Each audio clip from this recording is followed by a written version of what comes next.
Well, welcome back for more of the Chapter 10 practice test in AP Calculus BC.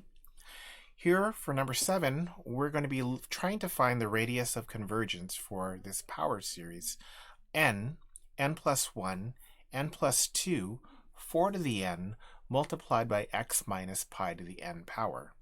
Now the important thing to realize here is we are only looking for the radius of convergence. We don't really need to find the interval. So we're not going to complete the whole process of finding an interval of convergence and also testing endpoints. To start this problem, I need to approach this from the viewpoint of, can I make this easy for myself? Is this actually a geometric series? And if I take a look at this and I try to write out the first couple of terms, well, I think you see really quickly that this isn't a geometric series. You know, certainly that 4 to the 0 power, 4 to the first power, 4 to the second power, that kind of works like a geometric series.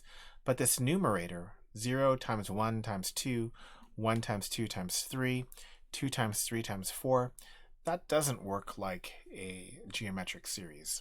So for any non-geometric series, non-geometric power series, that is, we're going to use a ratio test to find our radius of convergence. And this is a very special ratio test that we're setting up here for this power series because we're trying to force this to be a convergent series. So we're going to take our normal ratio test and we're going to automatically make that less than 1. This will give us our interval of convergence, or our radius of convergence as well.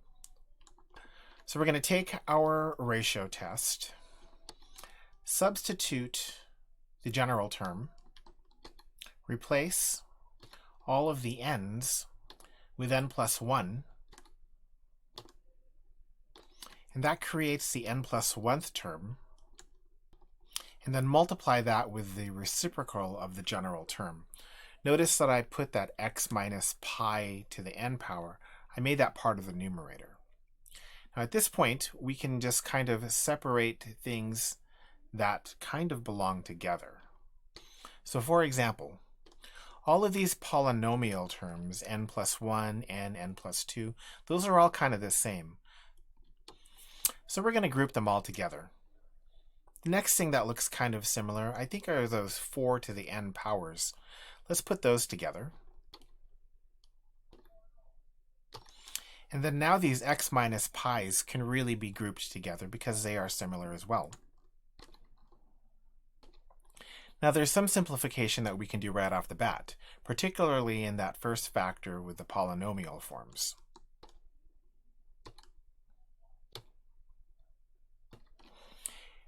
And then the next thing that we can do is simplify all of these polynomial terms, or these exponential forms. 4 to the n plus 1. Well, that's actually equivalent to 4 to the n times 4. And then, of course, those 4 to the n's will cancel out, leaving us with just a 1/4. And then we're going to do the exact same thing to the x minus pi's.